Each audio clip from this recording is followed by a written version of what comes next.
Opening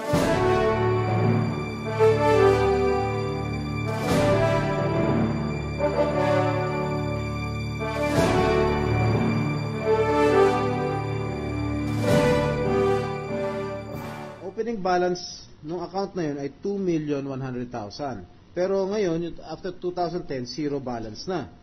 Doon sa isang account number, yung last 3 digits na 593, it was opened on December 22, 2009, and according to your president, ang opening balance niya is 8.5 million pesos. Tapos yung remaining balance niya naging 12 million plus. So, kung tama, kung existing itong mga accounts nito, at ito ang naging basehan ng pag-issue ng subpoena sa inyo, how can this be a fake document? Well, Kasi sir, this is the only basis, I think, for the well, sir, prosecution. the account numbers could have come from a lot of sources. When a person deposits a check, he can write his account number at the back, or the bank will put it. So it could be a source, bank certifications in embassies or the like. It could Okay. have come from other sources, Your Honor. Again, I will show you this piece of document which you said it was fake. There are several initials here, or signatures here, by I suppose maybe a bank teller or maybe you yourself, no? I will show to you these signatures kasi itong dalawang bank account, I'm just referring to peso. I'm not referring to any dollar account of the Chief Justice. Dito lang tayo sa peso. Right. Mr. President, I ask permission to show the witness this particular document. Proceed.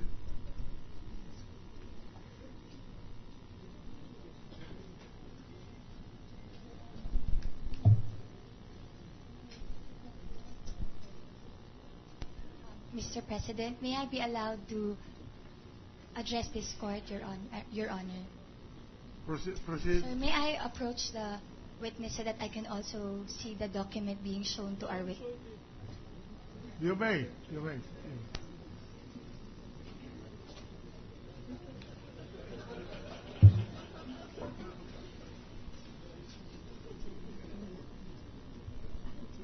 Yes, sir. Sir, I'm not familiar with the initials. I was still not assigned in Katipunan branch. When were you assigned at PS Bank Katipunan branch? August 2010, Your Honor. August 2010. of 2010. I was concurrently assigned in Katipunan branch in August 2010. I was heading two branches concurrently at the same time. What about the other signatures of the other accounts? Are you familiar with it? Tingnan mo na.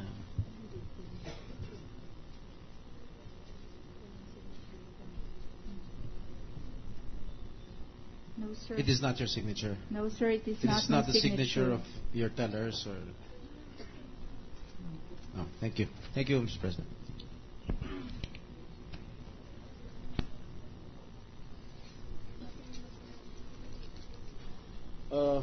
Mr. President, I just would like to put on record my own personal opinion that this particular document that was allegedly leaked from the PS Bank I think, is a faithful reproduction of the original. That is all, Mr. President. I just want to clarify. When you say the document is fake, do you know who did the faking? No, Your Honor. Not your bank. Not our branch, Your Honor. For the bank, sir, Mr. Garcia could answer it for it. If the document is fake, the faking was not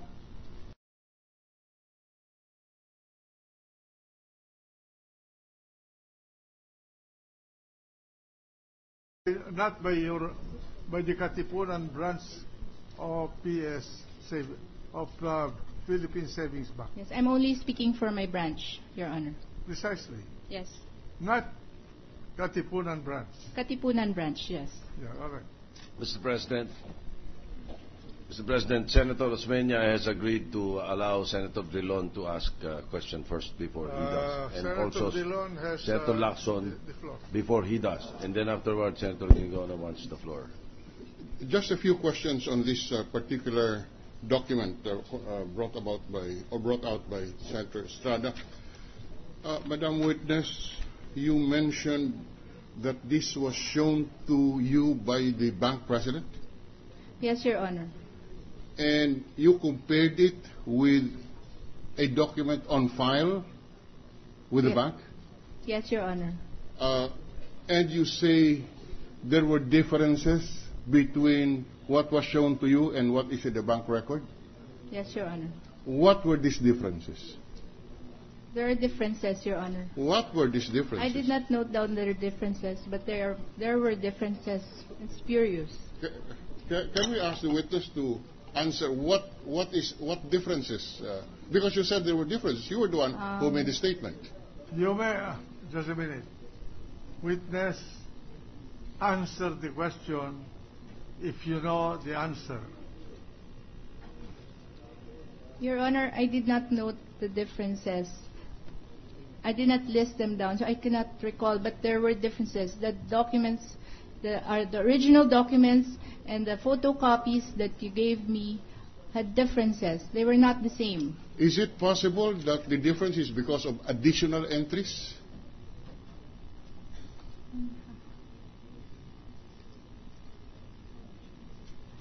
Sir, Mr. Garcia can answer that because he No, he I'm holds asking the you- originals. Yes, except that you were the one who said that there were differences.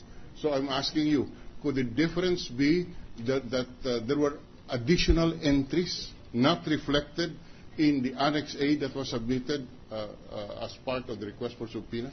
Your Honor, if I may, there were entries in the original that were not in the photocopies, and there were entries in the photocopies that were not in the original. I see. That's all I can say, Your Honor. Okay, so there were entries in the original which, there were entries in the original which were not found in the And there were Xerox, alterations. and there were entries in the Xerox which were not found in the original.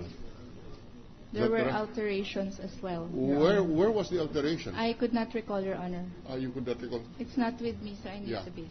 Isn't this a branch document? Yes, Your Honor. Why was it taken away from you? Upon the start of this hearing, I don't know. No, why? So that it will be safe kept, Your Honor.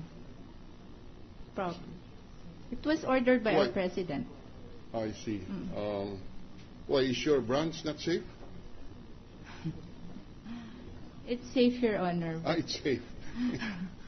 He ordered it, so maybe So- you can ask him later. Now, just on its face, it would appear to be a PS Bank document containing all of these signatures, this logo of the PS Bank, etc. Is that correct? As to the standard format, sir, yes. Now, Your you said you do not know the signatures pointed out by Senator Estrada. No, Your Honor. Now, these signatures were presumably affixed at the time of the opening, which is January 26, 2009, and December 22, 2000.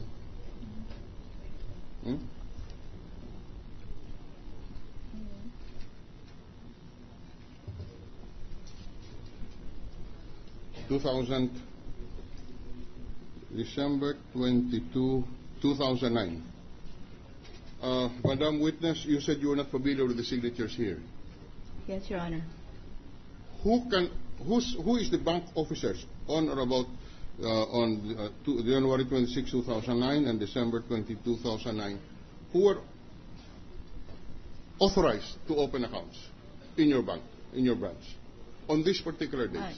To approve, Your Honor. Yes, as it says here, approved by officers, full signature.